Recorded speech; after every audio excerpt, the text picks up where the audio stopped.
Alassane Dramane Ouattara veut la peau du président du Faso Ibrahim, car lui comme ses maîtres, les néocolonialistes français, ont une vieille méthode à laquelle ils n'ont jamais renoncé contre l'Afrique noire.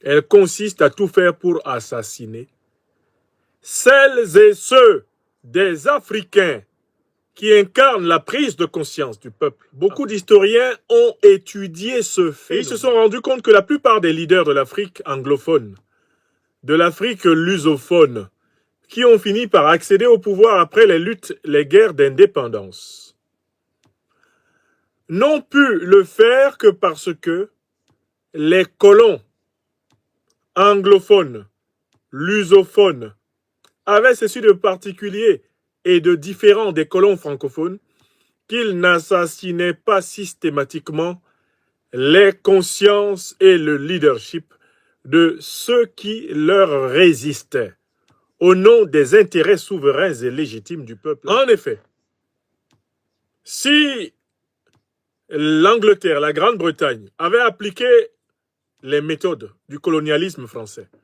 Nelson Mandela ne serait jamais entré au palais présidentiel, emprisonné pendant 27 ans.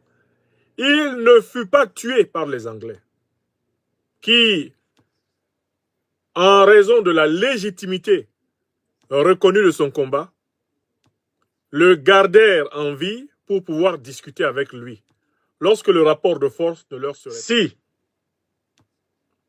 les Anglais et les Portugais avaient pratiqué la méthode des colons français et notamment belges, celui qui devait proclamer la République populaire en 1975, le camarade Antonio Agostinho Neto, à la tête du mouvement populaire de la libération de l'Angola, le MPLA, n'aurait pas survécu à pratiquement 7 emprisonnements des Portugais.